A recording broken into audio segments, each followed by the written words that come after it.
হুগলির চাঁদদানির বিস্তীর্ণ এলাকায় গন্ডগোলের জেরে ইন্টারনেট পরিষেবা বন্ধ। এবার এই নিয়ে মুখ খুলেছেন শুভেন্দু অধিকারী। তিনি বলেন, 2023-এ রিষড়ায় গন্ডগোল হয়েছিল, ওষুধ দিয়েছিলাম, 2 বছর হয়ে গেছে, সব ভুলে গেছে এখন, আবার নতুন করে ওষুধ দেবার প্রয়োজন। ওয়াকফ বিলের প্রতিবাদে দিকে দিকে বিক্ষোভ শুরু হয়েছে। রাজ্যের বিভিন্ন প্রান্তে বিক্ষোভ দেখিয়ে বিলের সংশোধনী প্রত্যাহারের দাবিতে সরব হয়ে ওঠেন অনেকেই। কলকাতায় যেমন এই বিলের প্রতিবাদে বৃহস্পতিবার বিশাল মিছিল এবং সমাবেশ হয়, ঠিক সেই মতোই দিকে দিকে বিক্ষোভও চলে। মুর্শিদাবাদ সহ রাজ্যের বিভিন্ন জায়গা উত্তপ্ত হয়ে ওঠে। হুগলির রিষড়ায় একটা ব্যক্তিগত অনুষ্ঠানে যোগ দেবার পরে বিরোধী দলনেতা শুভেন্দু অধিকারী এই বিষয়ে বলেন, দেশের পার্লামেন্টে যদি কোনো বিল পাশ হয় এবং তার উপর রাষ্ট্রপতি স্বাক্ষর হবার পরে বিল আইনের হিসেবে পরিণত হয়, তারপর যদি কোনো পক্ষের অশান্তি থাকে তাহলে তারা সুপ্রিম কোর্টে যায়। কিন্তু এই রাজ্যে মমতার পুলিশের প্রশ্রয়ে এক শ্রেণীর লোকেরা আইনের বিরোধিতার নামে গুন্ডামি করছেন। এইসব বিশৃঙ্খলা ইউপিতে যখন মৌলানা অখিলেশ যাদবের শাসন ছিল তখন চলত, কিন্তু যোগী ক্ষমতায় আসার পরে উত্তরপ্রদেশে এইসব বিশৃঙ্খলা বন্ধ হয়ে গেছে। বাংলাতেও যেদিন সনাতনীদের সরকার আসবে, জিহাদিদের এই গুন্ডামি বন্ধ করে দেওয়া হবে। মুর্শিদাবাদের ঘটনার বিশেষ উল্লেখ করে তিনি বলেন যে, মুর্শিদাবাদ জেলার শামশেরগঞ্জ, ধুলিয়ান সহ মালদার মোথাবাড়ি, ফারাক্কাতে হিন্দুদের ঘর বাড়ি পুড়িয়ে দেওয়া হয়েছে। সেখানে ব্যাপক লুটপাট চালানো হয়েছে, কয়েকশো কোটি টাকার সম্পত্তি নষ্ট করে দেওয়া হয়েছে। মুর্শিদাবাদে আধার সেনা নামানোর বিষয়ে শুভেন্দু অধিকারী বলেন, মুর্শিদাবাদের চিন্তা বাংলার পুলিশকে করতে হবে না, বিএসএফ সিআরপিএফ সব বুঝে নেবে। রাজ্য পুলিশের ADG law and order Javed শামীমের তুলনা করে বিরোধী দলনেতা বলেন, যখন মুর্শিদাবাদ উত্তপ্ত ছিল তখন পুলিশ নিজের পিঠ বাঁচানোর জন্য শাটার নামিয়ে লুকিয়েছিল। তিনি আরও বলেন যে, দক্ষিণ 24 পরগনার ভাঙড়ে কলকাতা পুলিশের অনেক বাইককে তথাকথিত শান্তির দূতেরা জ্বালিয়ে পুড়িয়ে দিয়েছে। শুভেন্দু অধিকারী আইএসএফকে টিএমসির বি টিম বলেন। এবার শোনাবো কি বলছেন বিরোধী দলনেতা শুভেন্দু অধিকারী। শুনুন।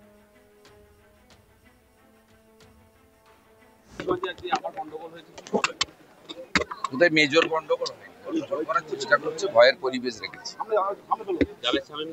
গুজবে কান দেবেন না, ওর কথার উত্তরই দেবো না। শাটারের ভিতরে ঢুকে গেছিল পুলিশ, শাটার লাগিয়ে ঢুকে গেছিল। জাভেদ শামীম আগে ভাঙড়ে যাক, কলকাতা পুলিশের সব বাইকগুলো পুড়িয়ে দিয়েছে। শান্তির ছেলেরা ওখানে যাক আগে। মুর্শিদাবাদ নিয়ে ভাবতে হবে না, বিএসএফ সিআরপিএফ বুঝে নেবে। ADG BSF, IG BSF, IG CRPF তারা নিজেরা দেখছেন।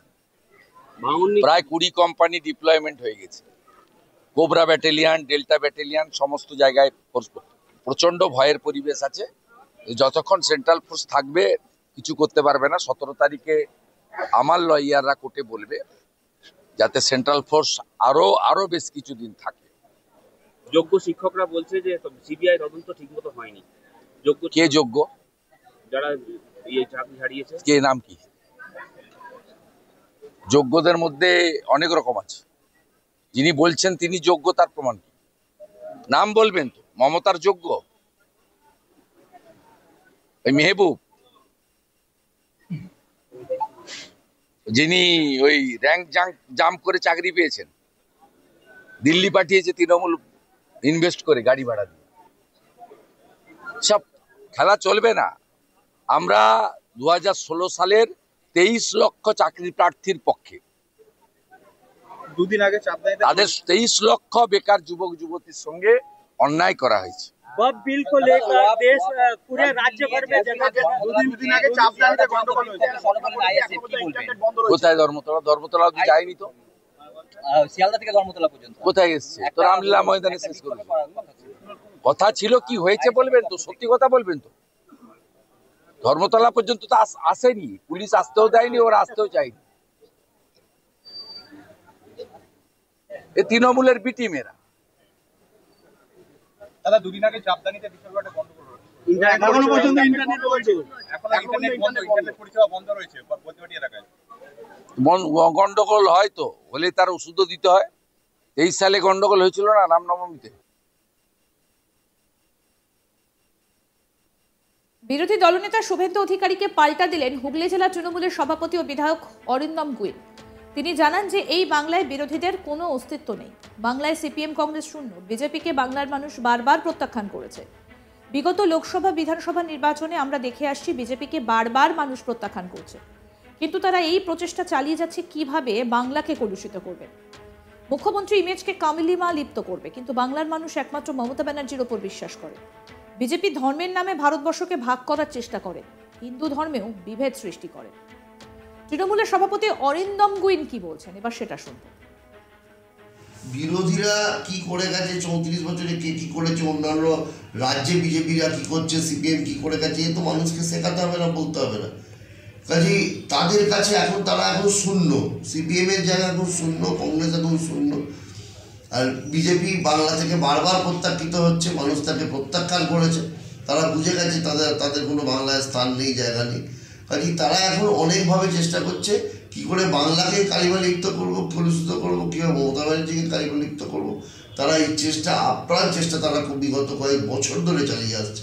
কিন্তু আমরা যতবার বিগত লোকসভা দেখেছি, বিধানসভা দেখেছি, পঞ্চায়েত দেখেছি, পৌরসভা দেখেছি, যে মানুষের পূর্ণ আস্থা ভরসা একজনের ওপরই আছে, তার নাম মমতা বন্দ্যোপাধ্যায়। হুগলির চাপদানির বিস্তীর্ণ এলাকায় গন্ডগোলের জেরে ইন্টারনেট পরিষেবা বন্ধ, আর এই বিষয় নিয়ে মুখ খুললেন শুভেন্দু অধিকারী। তিনি বলেছেন 2023-এ রিষড়ায় গন্ডগোল হয়েছিল, ওষুধ দিয়েছিলাম, 2 বছর হয়ে গেছে, সব ভুলে গেছে, এখন আবার নতুন করে ওষুধ দেবার প্রয়োজন। আসুন আরেকবার শোনাই কি বললেন শুভেন্দু অধিকারী। কোথায় মেজর গন্ডগোল করার চেষ্টা করছে, ভয়ের পরিবেশ রেখেছে। জাভেদ শামীম বলছে গুজবে কান দেবেন না, ওর কথার উত্তরই দেবো না। শাটারের ভিতরে ঢুকে গেছিল, পুলিশ শাটার লাগিয়ে ঢুকে গেছিল। জাভেদ শামীম আগে ভাঙড়ে যাক, কলকাতা পুলিশের সব বাইকগুলো পুড়িয়ে দিয়েছে, শান্তির ছেলেরা ওখানে যাক আগে। মুর্শিদাবাদ নিয়ে ভাবতে হবে না, বিএসএফ সিআরপিএফ বুঝে নেবে। ADG BSF, IG BSF, IG CRPF তারা নিজেরা দেখছেন।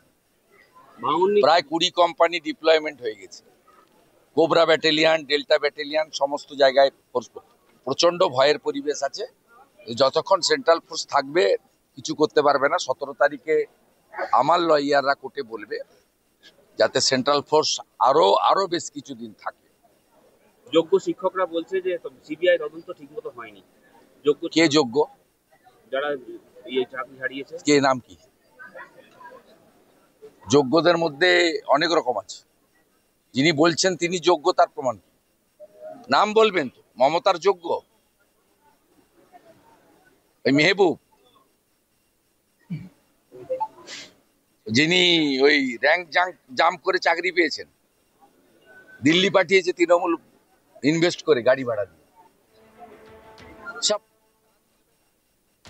আরো আপডেট পেতে দেখতে থাকুন আজ তাক বাংলা। সাবস্ক্রাইব করুন, নোটিফিকেশন পেতে বেল বাটন অপশন প্রেস করুন, হোয়াটসঅ্যাপেও ফলো করুন আজ তাক বাংলা। ভিডিওটা লাইক করুন, শেয়ার করুন, কমেন্ট করুন।